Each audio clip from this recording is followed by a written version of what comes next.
17장 19세기 로마 가톨릭 교회. 첫 번째는 예수의 종단이 폐지되는 것, 그리고 다시 나중에 살아나는 얘기죠. 파스칼, 퀘스넬 등의 장세니스트, 영어로는 장세니스트, 원어로는 이제 얀센주의자들이죠. 얀센주의자. 장세니스트들은 예수의 주장과 행습을 비판하다가 1705년에 교황 클레멘스 1세에서 이단으로 정죄되었죠. 그러나 예수에 대한 비판은 계속되었습니다. The Society of Jesus죠. 자, 프랑스, 스페인, 포르투갈의 정치 지도자가 꾸준히 예수회를 반대하게 되었습니다. 예수회 회원은 정치에 있어서의 음모, 또 비밀책략, 재산 획득 음모, 정치 세력 확보 음모 등에 가담했다고 비난받았고, 예수의 회원들은 이런 음모를 수행하기 위해 심중유보, 자신에게 불리한 것은 고해나 선서 혹은 재판 시에 숨겨도 좋다는 원칙을 지켰다. 이 예수의 이야기는요, 엄청나게 많은 그 음모론에 항상 있는데, 그 모든 음모론이 뭐 다 맞는 것도 아니겠지만 또 다 틀린 것도 아닙니다. 예수의 정단을 해체하라는 압력이 가중됨에 따라 1773년 교황 클레멘스 14세가 예수회를 해체합니다. 그러니까 이 예수회가 탄생한 해가 이그나티우스 로율라에서 예수회가 탄생한 해가 우리가 종교개혁서 맨 마지막에 공부했던 거죠. 정확하게 몇 년도냐면 1500 몇 년입니까?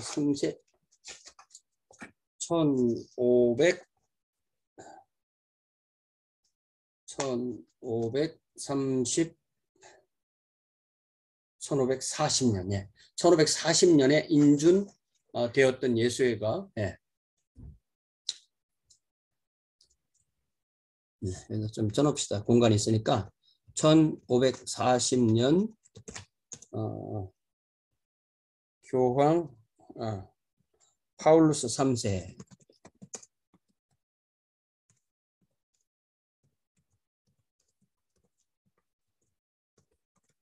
된 예수회가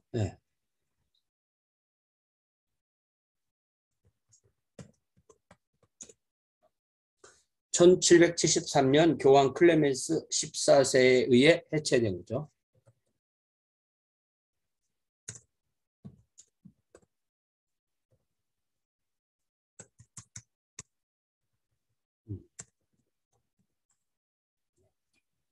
이 사건은 로마 가톨릭 국가들의 세력이 확대되었음을 의미하는 것이다. 그러니까 로마 가톨릭 국가들의 세력은 확대되고 대신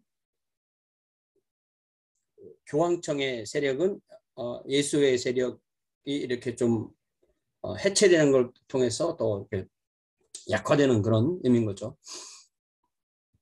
프랑스 대혁명은 이런 분위기 속에서 발생하게 됩니다. 프랑스 대혁명.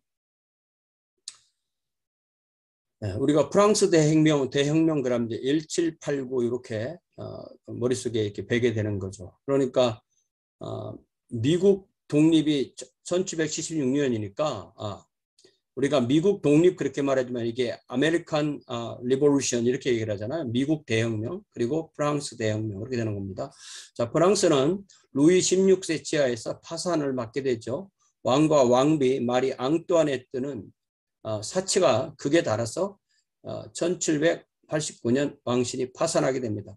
파산에 기여한 또 다른 요인은 프랑스 영토의 상당 부분을 차지한 교회가 전혀 세금을 내지 않았다는 점도 있어요. 은행도 이미 빚덩이 위에 앉은 왕실의 돈을 빌려주려고 하지 않았습니다. 왕은 재정 문제를 해결하기 위해서 삼부회를 소집하게 되는 거죠. 1614년 이후 소집된 적이 없다가 1789년에 소집됐으니까 거의 한 60년, 70년 만에 소집을 하는 거죠.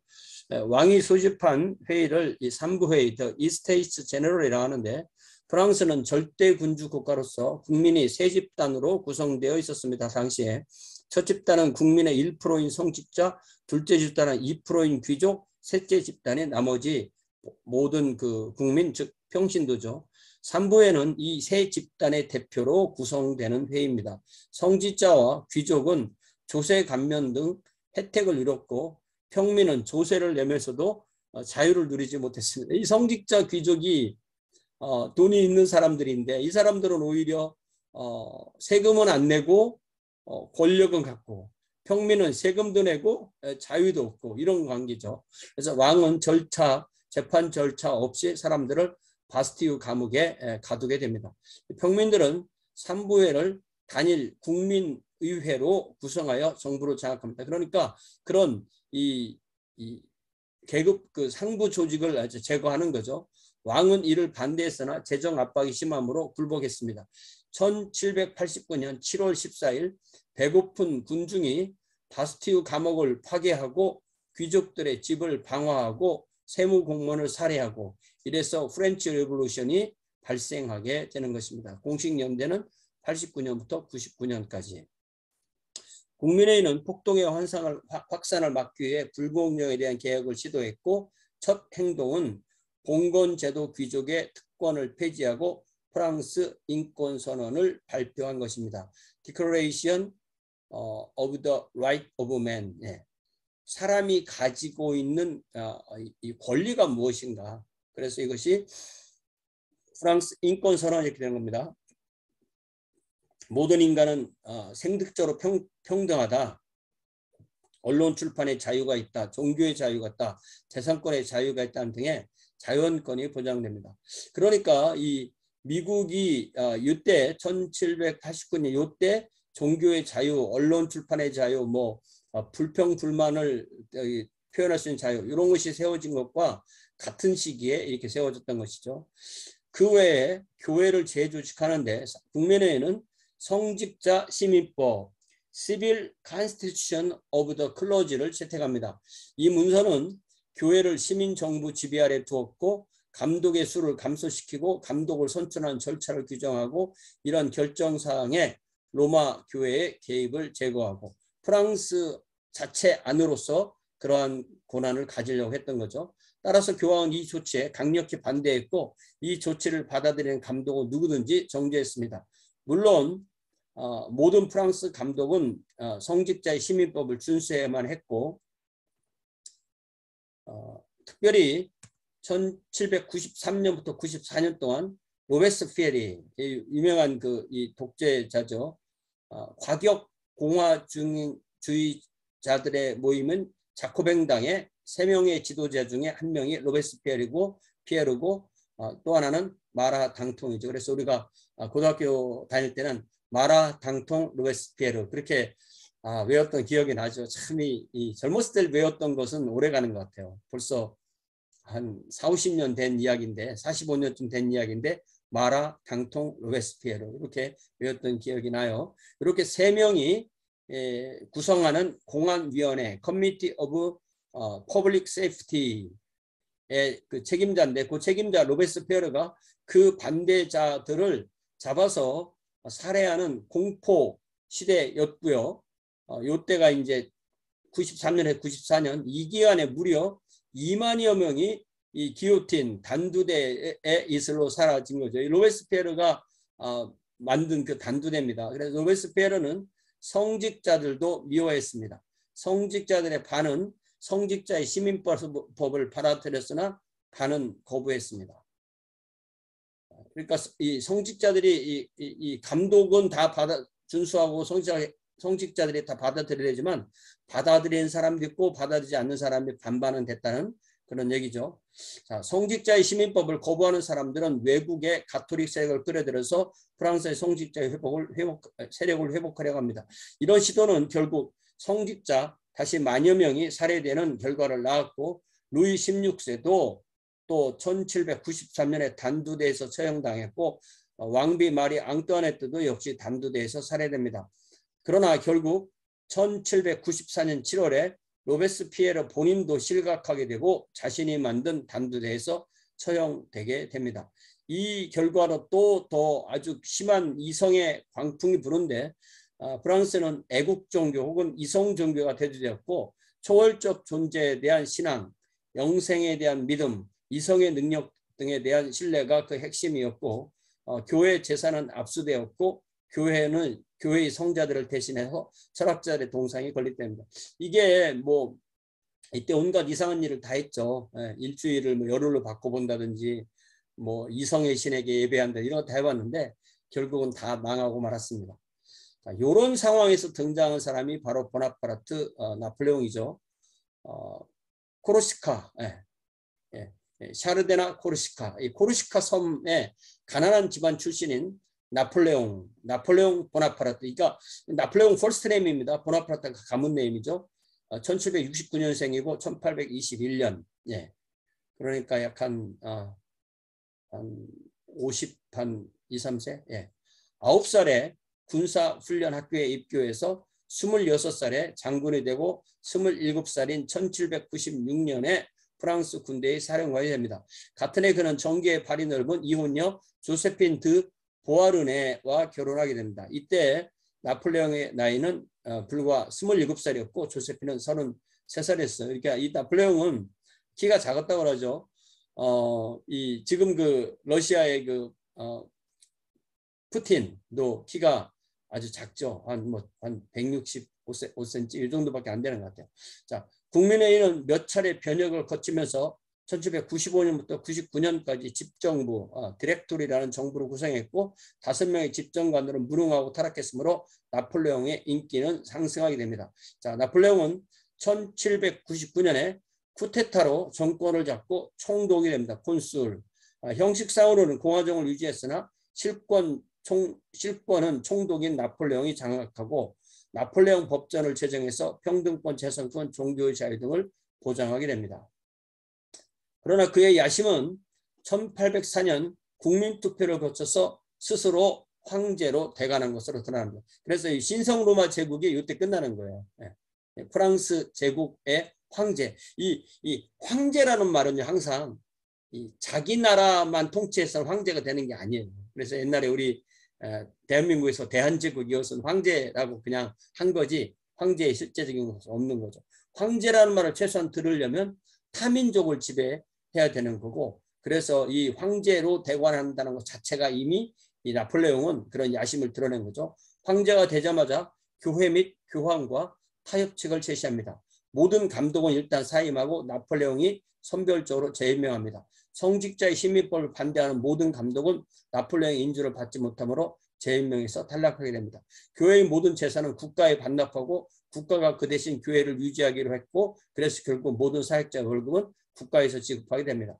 자, 나폴레옹은 1809년 이 교황과 이 관계가 잘 안 되어서 이탈리아를 침공해서 교황령을 점령합니다. 이게 이제 소위 제국이고 황제잖아요. 자, 교황은 강력히 저항하였으나 포로로 잡히고 말게 됩니다. 그 후 5년 동안 교황은 나폴레옹의 모든 요구에 저항하게 됩니다. 나폴레옹은 이제 그 다음에 러시아를 침공하게 되는데 1810년에 러시아 침공에 실패하고 러시아는 싹 불 지르고 도망가는 거죠. 이런 우리가 영화 뭐 전쟁과 평화 이런 데서 보다시피 이게 이길 수가 없는 전쟁인 거예요. 러시아가 지금 침략한 이 우크라이나와의 전쟁도 이게 쉽지 않고 이길 수가 없는 전쟁이듯이 이 러시아를 침공한 지금 나폴레옹이나 나중에 독일이나 러시아가 너무 나라가 크고 또 이 춥고 그렇게 싹 불지르고 도망가면 보급이 이루어지지 않아서 전쟁을 할 수가 없게 되는 것입니다. 러시아 침공에 실패하고 1813년에 라이프치히 전투에서 연합군에게 패배하고 그래서 1810년에 엘바 섬에 귀향갑니다. 나폴레옹은 그런데 15년에 귀향지를 탈출해서 군대를 재조직했고 그렇지만 벨기에의 워털루 전투에서 연합군에 패배하고 95일 만에 끝나게 되고 그래서 그것을 백일천하라고 부릅니다. 다시 영국령의 남대서양 중앙에 있는 세인 헬라나 섬에 가서 1821년에 사망하게 됩니다. 자, 나폴레옹의 몰락 이후 교황은 새로운 세력으로 대두되었고 이전에 상실했던 권위를 찾을 수 있었습니다. 여기가 간략한 배경이고요. 자, 나폴레옹 이후에 로마 가톨릭 교회가 다시 이제 권한을 찾게 되는 거죠. 1814년 나폴레옹 몰락 이후 교회의 소망은 나폴레옹 이전 상태로 복귀하는 것이었습니다. 1814년 예수회의 조직이 교황 피우스 7세의 교세에서 신속하게 재건됩니다. 그러니까 이 예수회의 조직은 1540년에 세워졌다가 아까 몇 년도에 이게 또 예수회의 조직이 없어졌다고 했죠. 이렇게 쉽게 잘 잊어먹어 연대는. 네. 예수회의 조직이 1773년에 넘어갔다가 그러니까 폐지됐다가 1713년에 폐지됐다가 다시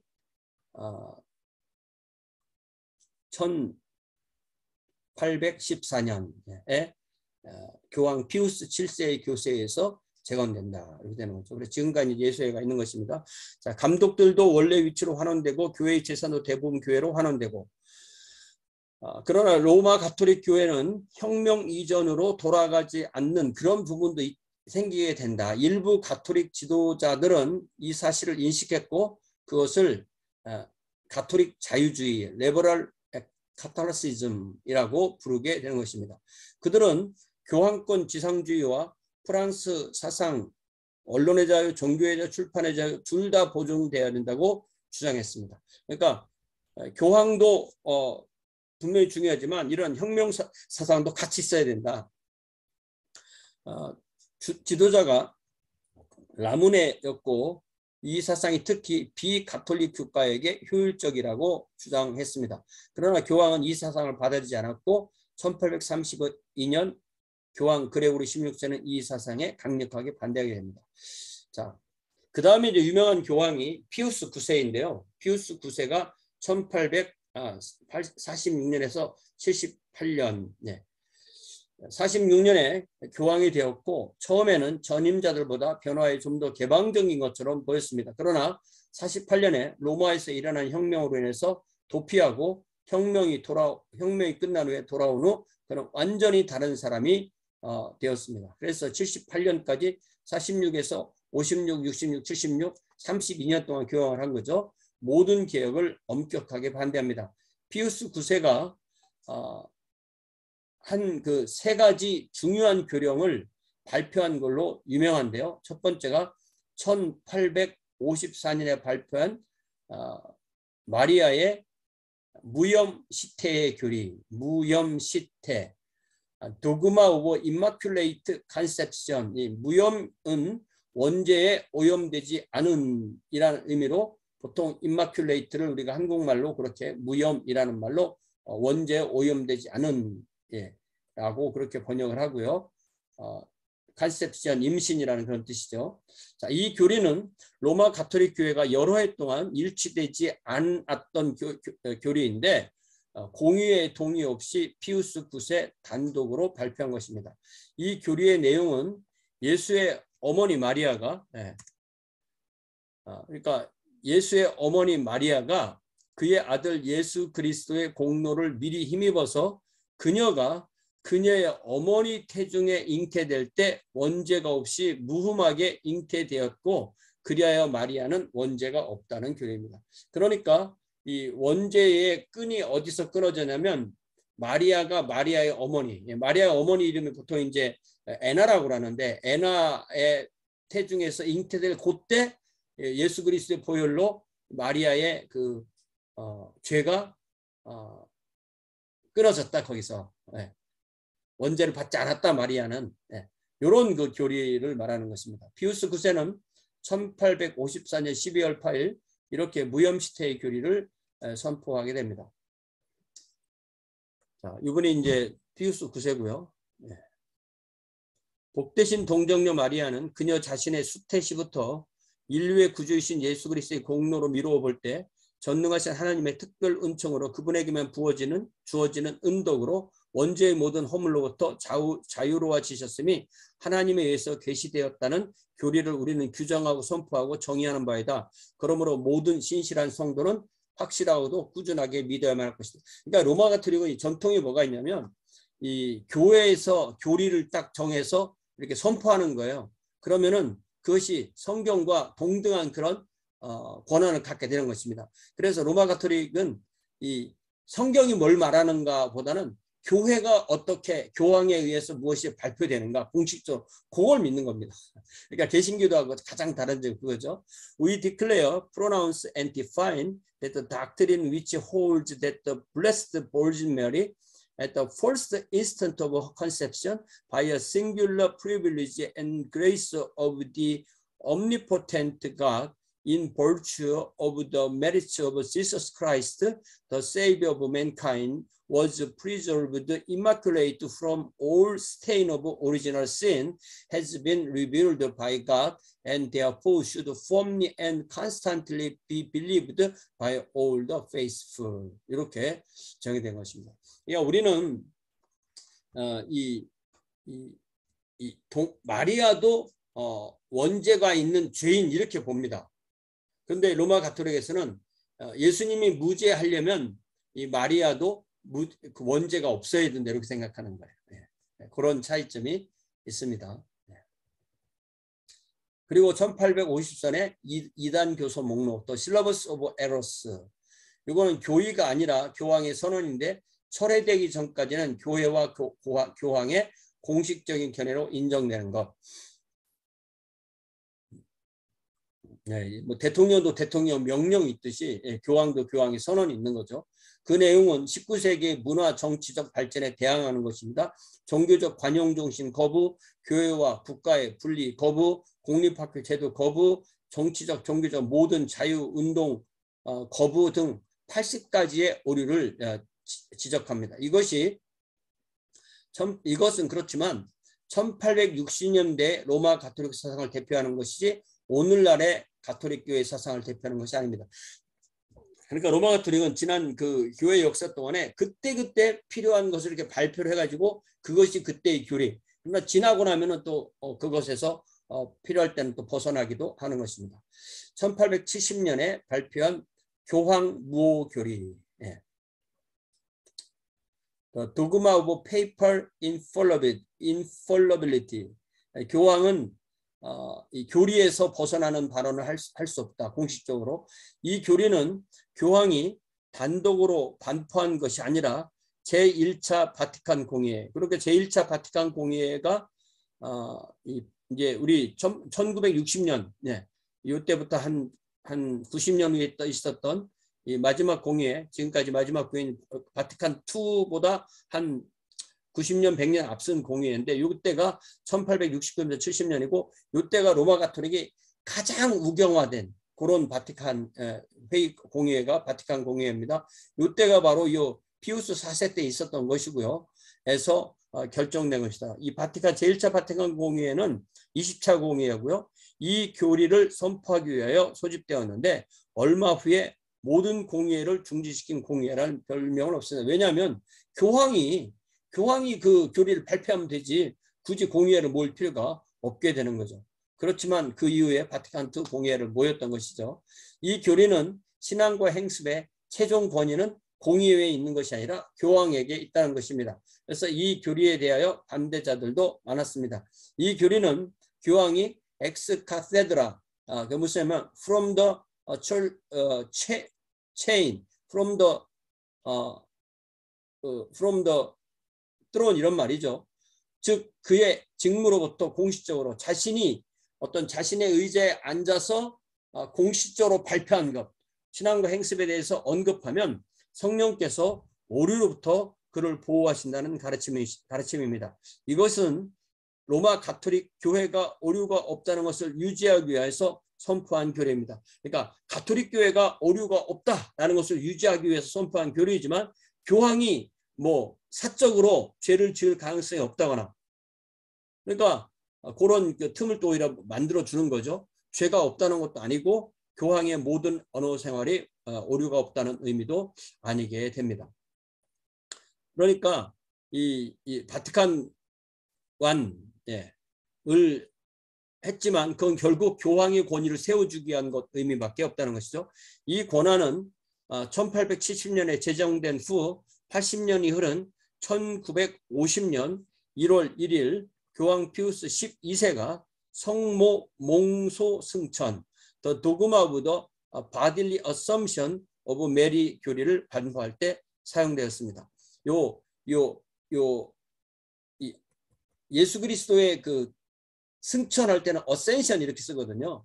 근데 이 assumption 이렇게 쓸 때는 몽소라고 해서 요 몽소라 할 때 이 몽자의 의미는 이렇게 위에서 이렇게 들어간 것, 예. 위에서 끌어올린 것. 예수 그리스도는 스스로 승천, 당신이 승천하신 것, 요렇게 그렇게 단어를 구별합니다. 그러니까 이 단어 자체가 그 뭐 신성 논란 이런 데서 조금 좀 비껴날 수 있는 그런 단어인 거죠. 그러니까 이 성모는 죽지 않고 하늘로 갔다. 뭐 이런 교리예요. 뭐 물론 개신교들은 믿지 않고 좀 이렇게 좀 이런 거 좀 안 했으면 좋겠다. 뭐 이런 느낌인 거죠. 자, 1870년 교황이 승리한 해이자 동시에 패배한 해입니다. 오랫동안 교황은 이탈리아의 중앙 집권화를 반대합니다. 이렇게 이 통일을 반대하는 거죠. 예, 그러면 이제 교황이 자기가 할 일이 좀 줄어드니까 통일을 반대하는 겁니다. 이게 그런 말이에요. 자, 그러나 이탈리아 왕국을 통일하는 시도가 마치니의 지도하에 계속됩니다. 1849년 마치니가 프랑스 군대에 의해서 실패하였지만 이탈리아 통일 작업은 계속됩니다. 그러니까 이 마치니의 시도는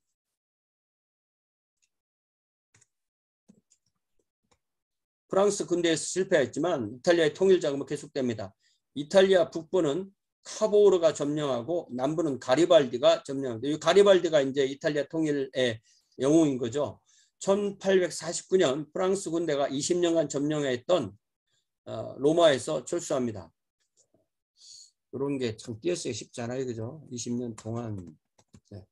20년 동안 점령하였던 로마에서 철수합니다. 그리하여 1870년 로마를 중심으로 임마누엘 2세를 왕으로 하는 이탈리아 왕국이 설립되고 그래서 교황은 로마 안에 있는 작은 바티칸 시티를 할당받게 됩니다. 그래서 이제 요 전통이 여기까지 내려오는 거죠.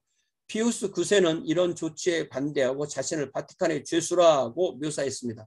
다른 나라의 가톨릭 세력을 끌어들여 이런 상황을 벗어내려고 했으나 뜻을 이루지 못했습니다. 이후 60년 동안 교황들은 바티칸의 죄수 신세를 벗어나지 못했습니다. 그러니까 교황이 그전까지 교황령이 그때는 교황령이라고 하는 이런 하나의 그 영주 국가처럼 있었는데 점점 줄어서 바티칸 시티라는 그 교황청 건물을 포함한 그 지역으로만 이제 줄어들게 되는 거죠.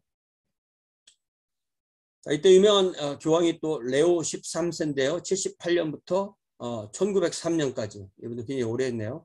학문을 장려하고 바티칸의 자료를 학자들에게 공개하고 토마스 아퀴나스를 중세 토마스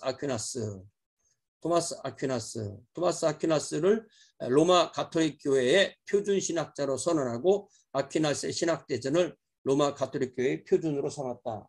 토마스 아퀴나스 연대를 한번 찾아서 집어넣어 볼까요? 이게 우리가 볼 때마다 연대를 이렇게 한 번씩 보지 않으면 연대가 이렇게 또 팍팍 떠오르지 않으니까 그때 연대를 좀 찾아서 이렇게 좀 넣어줬으면 좋겠어요. 토마스 아퀴나스.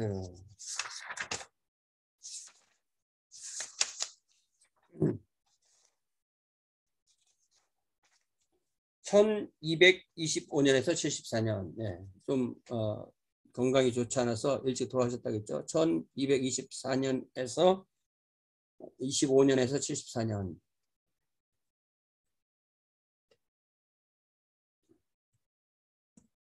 49세 사신 거죠? 49세. 네. 토마스 아퀴나스를 로마 가톨릭 교회의 표준 신학자로 선언하고 아퀴나스의 신학대전을 로마 가톨릭 교회의 표준으로 삼았습니다. 그런데 신학대전 자체는 완성된 작품은 아닙니다. 그는 동방교회의 재결합을 시도했으나 실패했고 레오 13세는 성공회에서 받은 안수는 무효라고 최종적으로 선언했고 많은 서신을 써서 하층 노동자 계급의 사회개혁을 지지하므로 로마 가톨릭 교회가 많은 노동자를 자신들과 동일시한다는 것을 보여주었습니다. 그의 학문 장려는 로마 가톨릭 현대주의를 일으키는 원인이었습니다. 로만 캐톨릭 마더니즘. 영국과 프랑스의 가톨릭 학자들도 역사적 비평적 방법으로 성경 연구를 시작했습니다. 그러니까 무슨 말이냐면은 교회가 정의해 준 대로 성경을 보는 것이 아니라 성경의 원자료에 근거한 그러한 성경 연구 또 역사 연구를 시작하게 됐다는 것입니다. 교황은 학문 장려해서 결과적으로 나온 이런 경향을 정죄합니다. 그래서 1910년 교황 피우스 10세는 모든 로마 가톨릭 사제와 교사는 반현대주의 맹세를 하도록 강요하므로 로마 가톨릭 현대주의를 거의 근절하게 됩니다. Anti Modernism Oath. 이렇게 해서 간략하게 이 근대 말의 로마 가톨릭 교회의 상황을 보았는데, 이때가 이제 가장 로마 가톨릭이 우경화되는 때이기 때문에 이때 뭐 예를 들자면 교황 무호교리라든지 또 이단 교사라든지 바티칸 완이라든지 또 성모 몽소 승천회 이런 교리들이 나온 때가 이때이고, 이때가 우리가 가장 로마 가톨릭이 극보수화된 때라면 이제 1960년 바티칸 II 이때 로마 가톨릭이 상당히 진보적으로 바뀐 해라고 그렇게 이해를 하면 좋겠습니다.